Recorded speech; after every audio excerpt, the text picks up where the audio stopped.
मुत्तहिदा कौमी मूवमेंट पाकिस्तान के रुकन राब्ता कमेटी फैसल सब्जवारी ने कहा कि इतवार 14 अक्टूबर को सुबह उठकर हक परस्त आवाम वोट देने जाएं। उन्होंने कहा कि ये सोचकर हक परस्तों को वोट डालने के लिए निकलना है कि वो अपनी खोई हुई निशिस्त वापस लेंगे। इंतखाबात का मौसम आता है तो मुख्तलिफ नारे लगते हैं, भांत भांत की बोलियां बोलने वाले मैदान में आए हैं। लूला लंगड़ा बल्दियाती निज़ाम दिया गया है। 72% टैक्स शहर कराची से जमा होता है। ये दावा ताजिर बरादरी ने भी किया है। क्या 3 करोड़ लोगों के घर में पीने का साफ पानी आए? उनके घरों महलों से कचरा उठे? यहां केबीसीए को सिंध बिल्डिंग कंट्रोल अथॉरिटी बना के रिश्वत का माल पूरे शहर को समझ के हड़प करके अपने गार्ड्स को साउथ अफ्रीका शेर का शिकार कराया जा रहा है। और इन सारे मामलात से निपटने के लिए इस शहर का मेयर एमकेएम पाकिस्तान अदालत में जाती है। वो आर्टिकल 140A का मुकदमा रुल रहा है। 3 करोड़ लोगों के पानी का मसला हल हो सकता है, लेकिन कानून के जरिए इंसाफ देने वालों की आंख पर तो पट्टी होती है। मेरे मुल्क में कभी कभी यह पट्टी मुतासुब की पट्टी होती है कि जिसका हम शिकार रहे हैं और हैं। इस वतन के लिए दी है कुर्बानियां, इस वतन के लिए दी है कुर्बानियां, मेरे अजदाद की है मेहरबानियां, मेरे अजदाद की है। कराची वालों के खिलाफ पाकिस्तान पीपल्स पार्टी और पीटीआई सब ने वोट डाले। असेंबलियों और अदालतों में सिर्फ एमक्यूएम गई है। अरे जुल्म यह है कि मेरी गलियों और महलों में अपने आप को आकर कराची का सबसे बड़ा दावेदार बताने वाली तहरीक इंसाफ सूबाई असेंबली में उसके मेंबरान सिर्फ एमक्यूएम के तासुब में जाकर कराची वालों के खिलाफ वोट डाल रहे थे। कराची वालों के खिलाफ वोट डाला और आज तक उस निजाम की बहाली के लिए कि जिसमें यहां से कचरा भी उठ रहा था, पानी भी आ रहा था, सेवरेज की लाइनें डालकर सड़कें भी बनाई जा रही थी, पार्क भी बना रहे थे, मॉडल स्कूल भी बना रहे थे, अस्पताल बना रहे थे, चला रहे थे, इस शहर को बना रहे थे, इस शहर को संवार रहे थे। पाकिस्तान को उस निजाम के हुसूल के लिए कोई नहीं गया असेंबलियों में या अदालतों में सिवाय एमक्यूएम पाकिस्तान के।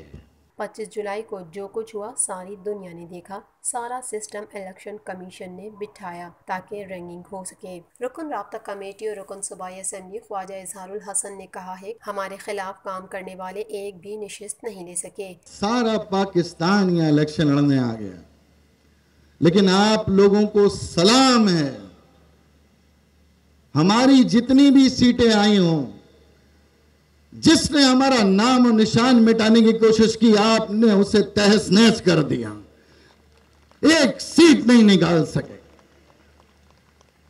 और पूरी कौम को बता दिया कि आपका नाम और आपका निशान आपके लिए जीने और मरने की हैसियत रखता है। कराची के तमाम उम्मीदवार मनाजरा कर लें हमारे उम्मीदवारों से, हम आपको बताएंगे 15 मिनट के अंदर हमारे उम्मीदवार मुखालिफिन की छुट्टी कर देंगे, बल्कि उनके तोते उड़ा देंगे। यह है हमारी ताकत, यह है हमारा मेरिट। हुक्मरान जमात यह भी कहती है कि भाई हमारे पास अब ज्यादा सीटें हैं तो हम भी कराची की फिक्र कर रहे हैं।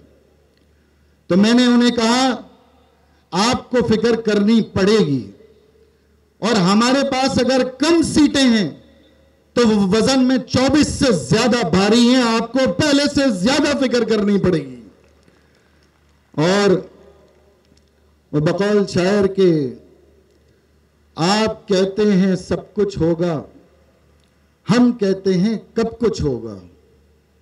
आप कहते हैं सब कुछ होगा, हम कहते हैं कब कुछ होगा, बस इसी आस पर 50 दिन गुजार दिए, अब कुछ होगा तब कुछ होगा। MQM पाकिस्तान की राब्ता कमेटी के रुकन अब्दुल वसीम ने कहा कि MQM पाकिस्तान इस शहर की वाहिद जमात है जिसने पूरे पाकिस्तान को पैगाम दिया कि गरीब और मुतवस्सित तबके के लोग ऐवानों तक पहुंच सकते हैं। आज कुछ लोग खड़े होते हैं और वो कहते हैं कि हम इस शहर को पाल रहे हैं। अरे नादान, तुम भूल गए कि जब इस शहर में लोग आए थे तो तुम्हें तहजीब सिखाई थी, तुम्हें खाना सिखाया था, तुम्हें पहनना ओढ़ना सिखाया था, इस शहर से तुमने इखलास सीखा था। अरे ये तो वो शहर है कि यहां लोग आते थे और आते हैं और सीख कर जाते हैं। इस शहर ने तालीम भी सिखाई, शऊर भी दिया। लेकिन कुछ लोग शायद तारीख नहीं जानते, वो पर्स उठाना जानते हैं, वो जूतों को हाथ लगाना जानते हैं और उस कासा लेसी में बड़ी बड़ी बातें कर जाते हैं।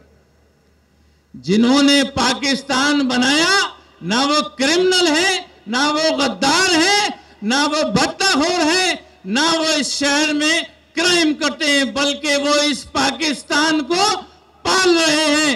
और उन्होंने ये साबित किया 70% रेवेन्यू देकर कि वो पाकिस्तान को पाल रहे हैं। हक परस्त नामजद उम्मीदवार आमिर वलीउद्दीन चिश्ती ने कहा कि 14 अक्टूबर का दिन हक परस्तों का दिन बताने के लिए जोग दर जोग घरों से निकलें और पतंग को वोट डालें। उन्होंने कहा कि कराची शहर के साथ बेवफाई की जा रही है। NA 243 ये वो सीट है कि जिसके बारे में बड़े बुलंद बांग दावे होते थे कि वज़ीर आज़म कराची से, कराची का वज़ीर आज़म, ये नारे और किसी शहर में नहीं लगे, सिर्फ इसी शहर कराची में लगे।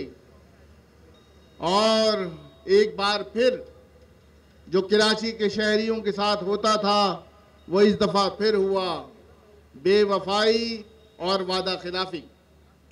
आज आपके वज़ीर आज़म कराची से नहीं मियाँ वाली से हैं कि वज़ीर आज़म ने कहा था जब वो इक़्तिदार में नहीं आए थे कि तालिबान के ऑफिसेस भी इस मुल्क में बनने चाहिए। तो इस सोच को आप समझ लीजिए कि एक तरफ तालिबान के ऑफिस की बात भी हुई है, दूसरी तरफ अफगानिस्तान के अफगानियों को नेशनलिटी देने की बात भी हो रही है। तो इंशाअल्लाह कराची की गयूर आवाम इनके नापाक इरादों को नाकाम कर देगी।